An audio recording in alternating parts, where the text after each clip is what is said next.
The word wonderment is very well used by the cruise director to introduce this.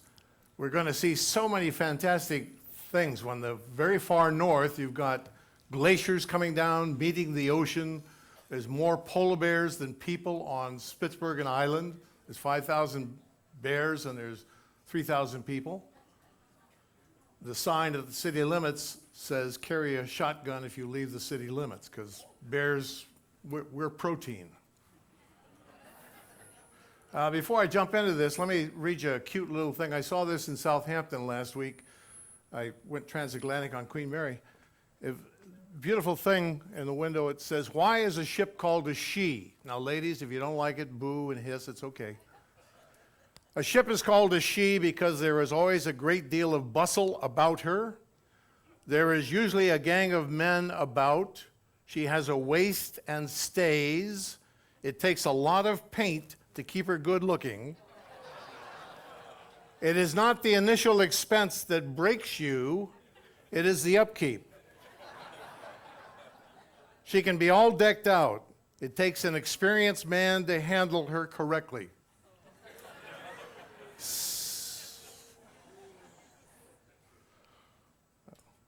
And without a man at the helm, she is absolutely uncontrollable. She shows her top sides and hides her bottom, and when coming into port, always heads for the buoys.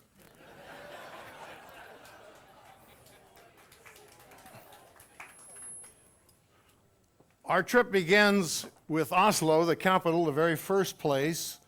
Then we work our way up the coast. We skip a couple of towns on the way up, and we hit them on the way back. Up here at the top of the world, this is the highest point in continental Europe, the North Cape. There's a great monument up there. The Arctic Circle runs about through here, so we're entering a period from about here up of about 5 days of continuous 24 hours of sunshine. No night at all. Around the corner, just off this map, is Murmansk in Russia, where we go. Incidentally, you have to take a tour there because the Russians say, unless you've got a visa, you can't wander on your own. If you were pre-prepared with a visa, that's fine, but otherwise.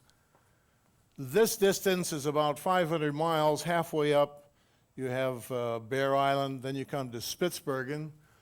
Then we'll go wandering up here and perhaps see the ice pack, because it depends each summer how far south the ice comes down.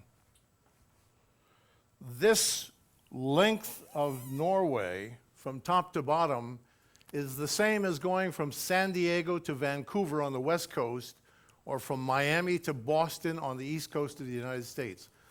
And if you count all the little fjords, the bays, the inlets, there's 12,000 miles of coastline. Great fjords cut through the land. This is a tongue of the ocean, salt water. It's been gouged out by glaciers long ago. They're huge. They go in 125 miles perpendicular to the ocean, into the land. Some have cliffs up 4,000 feet height. The water is 4,000 feet deep. The ship can go right up alongside, literally within inches, because it's a straight drop down. The glaciers carved out these areas. And there'll be a lecture about glaciers later on in the cruise. First evidence of man was 11,000 BC. This word Finnmark talks about the whole area across the top of Europe. It would be the Russian area of the Kola Peninsula, top of Finland, the top of Norway and Sweden, called the Finnmark. It's also the land of the Laplanders, or today's politically correct word is Sami, S-A-M-I. There are rock drawings from 6,200 BC in the north. Oslo had homes 5,000 years before Christ. That's certainly Bronze Age. There are farms, evidence of farms in eastern Norway, and then you have the famous Viking era from 793 to 1066. This represents the first raid on Lindisfarne in Scotland, And this represents the Norman conquest of England, which brought the Viking.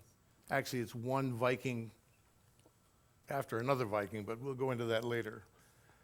And in 885, you have the first king of a unified Norway. The monument is very close to Stavanger, our port, towards the end of the cruise. What's interesting about that king, he went to Constantinople and he was the head of the imperial guard of the Byzantine emperor for 10 years. And then he left with lots of loot because that was his payment. And he came back and became a warrior king of Norway and unified many petty kings into one kingdom. This is the monument near Stavanger for the Battle of Hafrsfjord in 885 AD. This is a nighttime view. The city's just behind it. The Danes, Denmark ruled all of Scandinavia. Denmark, Sweden, and Norway under a Danish king, and that was called the Kalmar Union. After the Napoleonic Wars, 400 years of Danish rule of all of this Scandinavian part, not Finland, but Norway, Sweden, Denmark. After the Napoleonic Wars, the famous battles, the Duke of Wellington, Napoleon I, the Swedish king breaks off and says Sweden and Norway is one unit, Denmark is another unit. Then, 91 years later, Norway declares independence from Sweden and becomes its own country, its own king. World War I and II, it's neutral, but it is occupied in the Second World War by the Nazis. This is a very interesting point. 1994, a referendum, the citizens of Norway said no to the European Union. Now, why'd they do that? There's 4 million people, and they sit on a whole pot of oil. They said, in effect, we're not sharing this with the rest of Europe. So we have a Norwegian kroner, and it's about 15 to 16 cents for 1 kroner. So you'll need some local monies. Usually a merchant will take dollars, euros, etc. They want to make a sale. But transportation people, taxis, buses, that sort of thing, maybe the vendor of a hot dog, something like that. So at some point, you might as well get some Norwegian kroner and have it with you, because we're spending all our time in Norway except for the final destination of Copenhagen. King Harold and Queen Sonja. Here's King Harold, Queen Sonja, Queen Elizabeth, Prince Philip, Prince Charles, Duchess of Cornwall, Camilla. The Crown Prince of Norway, Haakon, a very famous name. There have been previous kings, Haakon. This is on the day of the wedding of his sister, Princess Martha. Everybody turns out. This is a unique feature, I think, in this country. I'd like to think I'm a U.S. citizen. I live in St. Petersburg, Florida, and I like to see American flags around my neighborhood, and there's occasionally there different places. But in Norway, every single little summer cottage, every little boat has a Norway flag. They're very patriotic, very proud of the country.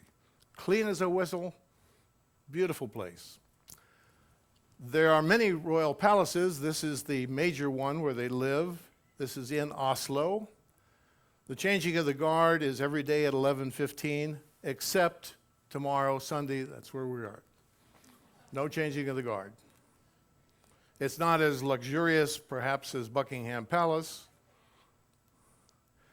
The Oslo City Hall is famous as the place to award the Nobel Peace Prize. It's a rather austere-looking brick building with these towers, huge plaza, and inside is this beautifully decorated hall where the ceremony takes place. Now, Alfred Nobel is a Swede who invented dynamite. There had always been nitroglycerin. Miners out west had used nitroglycerin to blast railroad passes and mines and that sort of thing. He put it into sawdust, and eventually today we use kitty litter, and the dynamite is very stable. It's nitroglycerin suspended in some earth. He made so much money, he set up a prize in these categories: physics, chemistry, literature, physiology, or medicine. The Bank of Sweden threw in one for economics. The Peace Prize, now this happens in Stockholm, Sweden. The Peace Prize and the committee is organized in Norway, in Oslo. And the prize is $1.4 million and Norwegian citizenship. A very popular, famous artist named Vigeland spent his life making these most unusual modernistic sculptures. Metal, over there in the bottom left, stonework. He gave it to the city and said, you can have all of it for free if you'll make a park to show this off. So Vigeland Park is the center for this, and the most famous one is this monolith, which is a huge, tall tower, like an obelisk, except it's all intertwined people, the struggle for life. We tie up at the Akerhus Fortress, right in the center of town.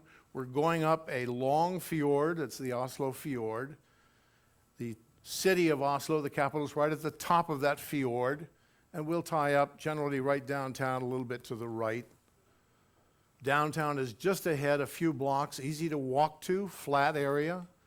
Over to the left, if your water's at your back and the city's in front of you, there's a peninsula called Bygdøy, and that's where most of the museums are. I'll show you pictures of the museums. The main street, this is Independence Day, May 17th every year, National Day, independence from Sweden. There used to be, in 1814, the King of Sweden was also the head of Norway.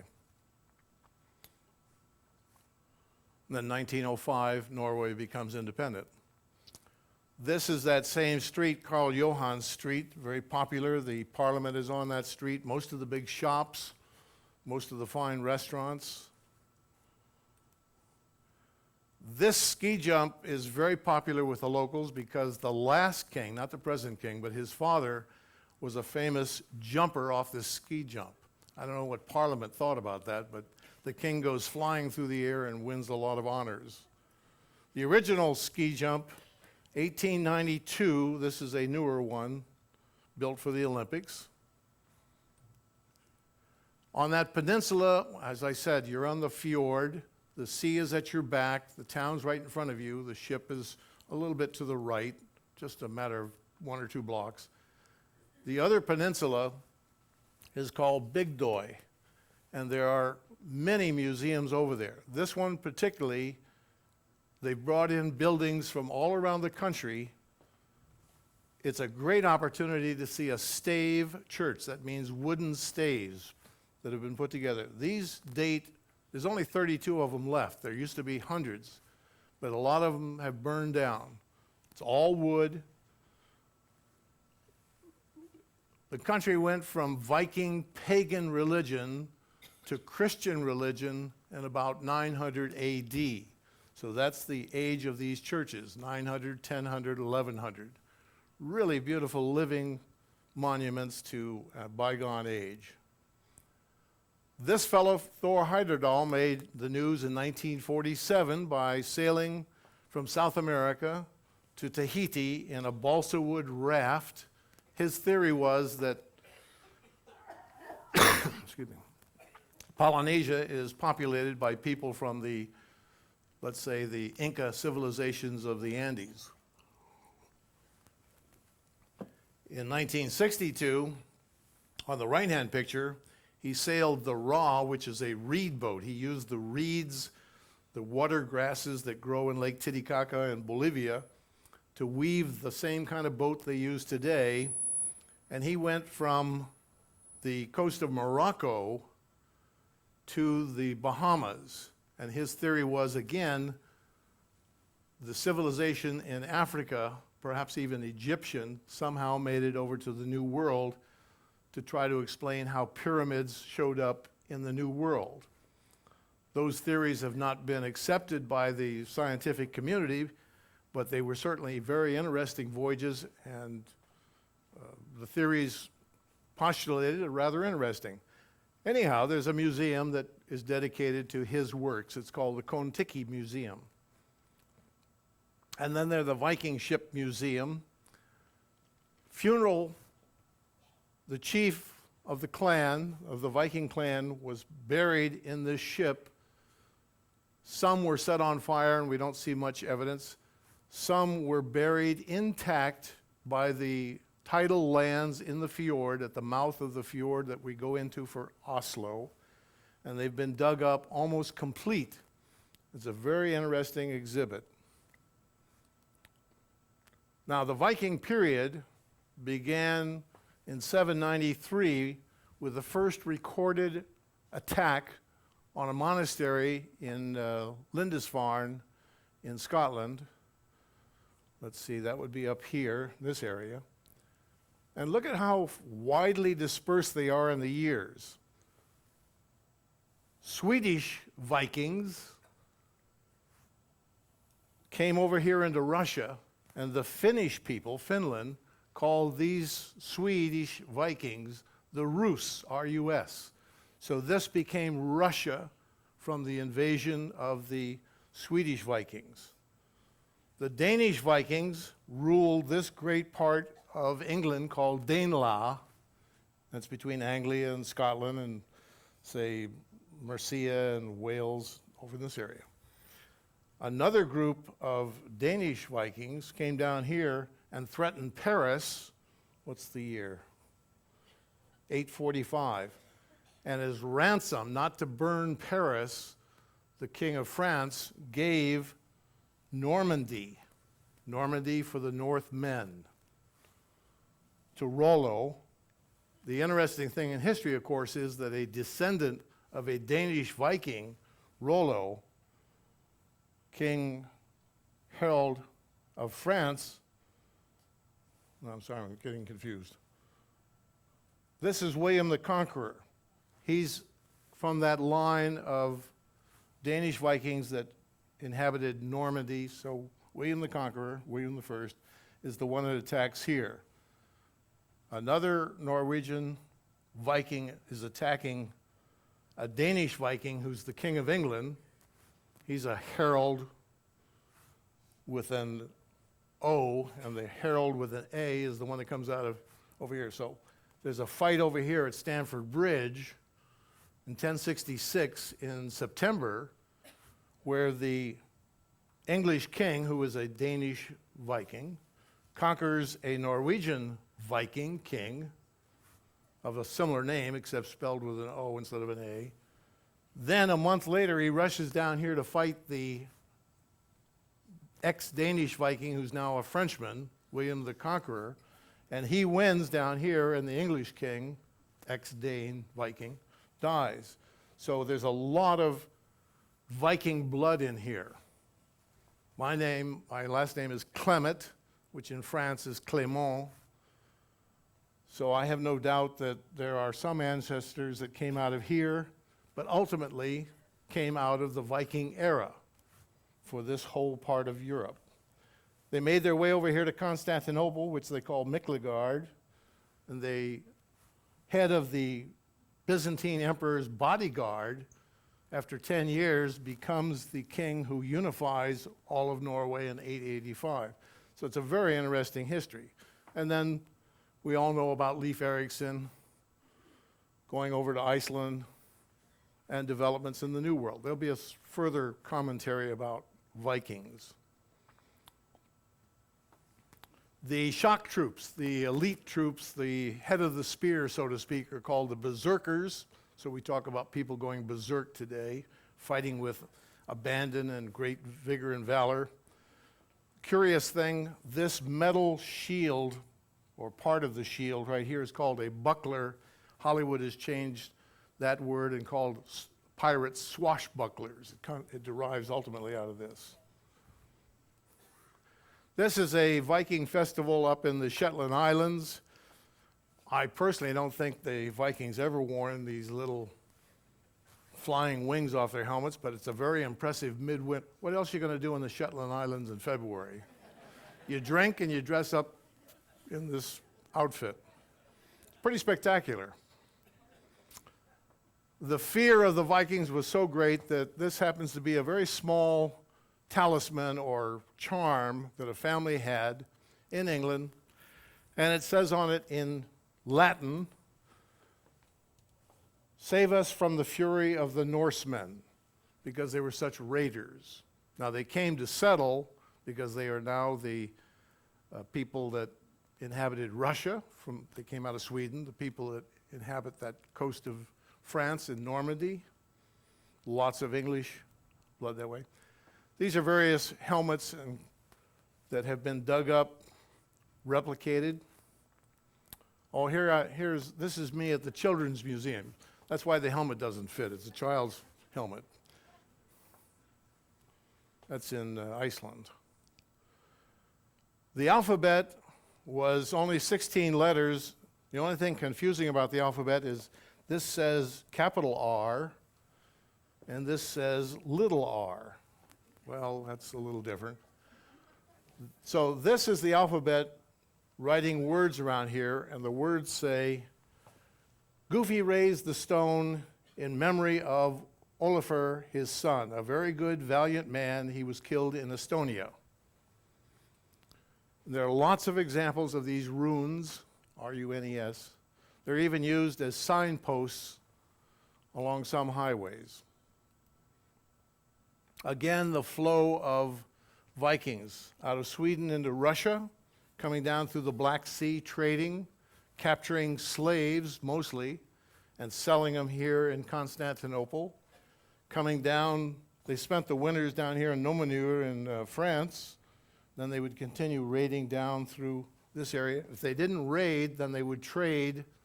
There's lots of evidence of Arabic coins in the grave, deposited in graves in Scandinavia based on trade with this part of the world. Trading slaves. Oh, there's a lot of amber in the Baltic Sea, so they had access to that. Norway is a big producer of oil. That's one of the reasons they could say no to the European Union, and they don't have the euro as a currency.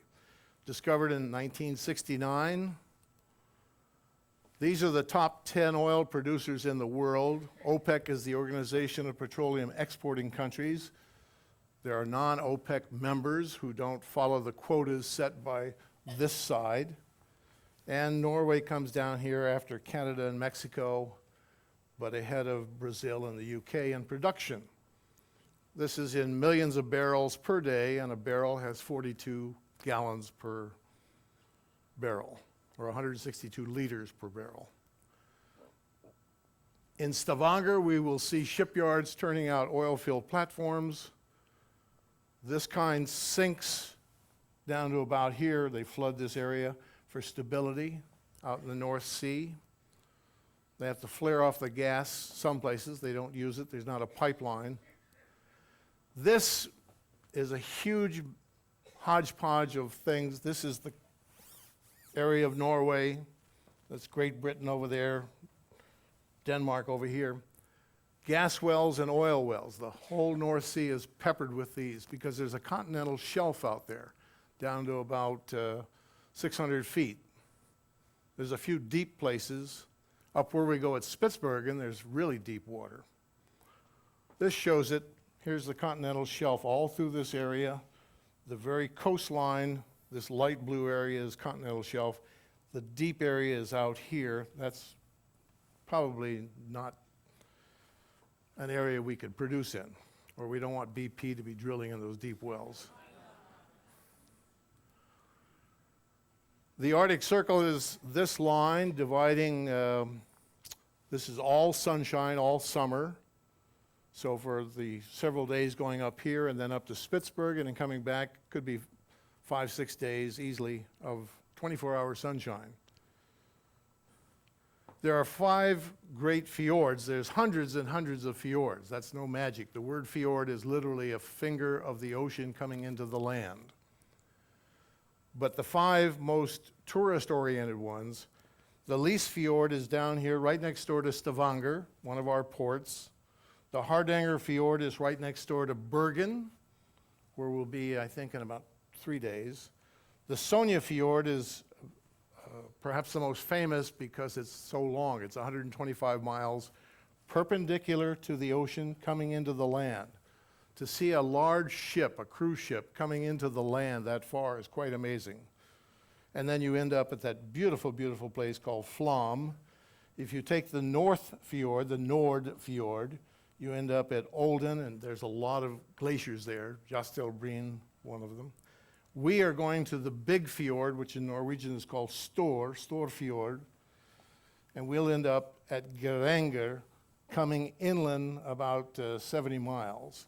And it comes to a beautiful, almost like a fork in the road, and you go down here and you stop at Hellesilth.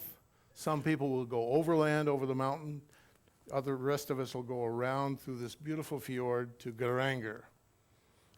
And that is one of the most spectacular places in the world. That's what grabbed my attention. As soon as I saw this ship was going to Geiranger, bingo, that's the one I wanted to be on, because it's one of the most beautiful places on earth. Huge, tall mountains, deep water, waterfalls, Mother Nature. This is the 6th summer for me coming up here to Norway, and it's just wonderful. Partly to get away from the Florida heat.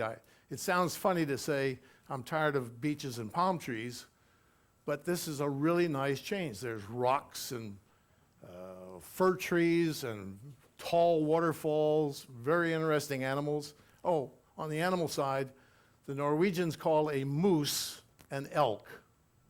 I don't know why. You buy a postcard, it says elk. It's got that huge moose schnoz and big horn on it. Stavanger has a wonderful walking street with lots of statues, hanging pots of flowers. Very friendly, very easy to walk around.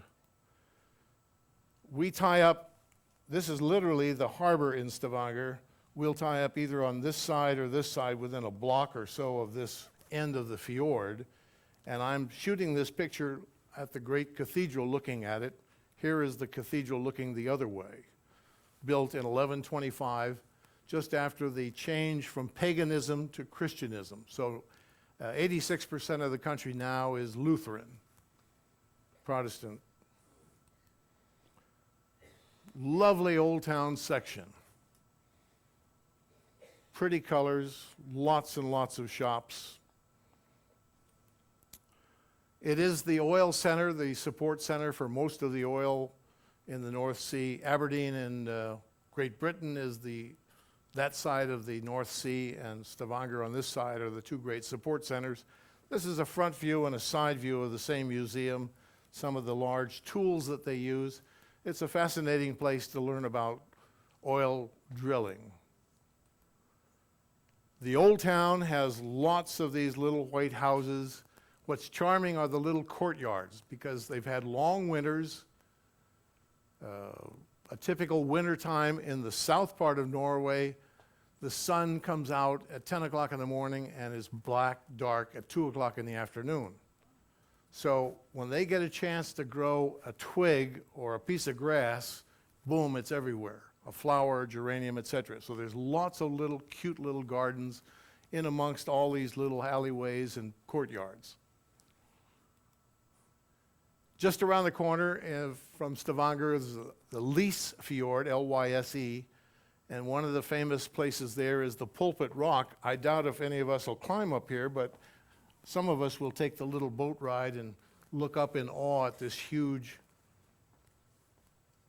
precipice. Bergen is absolutely my favorite town. I like it better than Oslo or Stavanger. Mother Nature is really the draw to come up here. Going to Geiranger is like going to heaven, that beautiful fjord. But Bergen is really a beautiful, beautiful town. There's a funicular railroad that goes up to the top of this mountain called Mount Floy, F-L-O-I in the Norwegian language, or with a Y when it's got English written down. The ship would tie up, in this particular picture, we'd be back here to the left, about 4 blocks away, a nice walk into the old town. This is that funicular railroad with the going up to 1,050 feet elevation.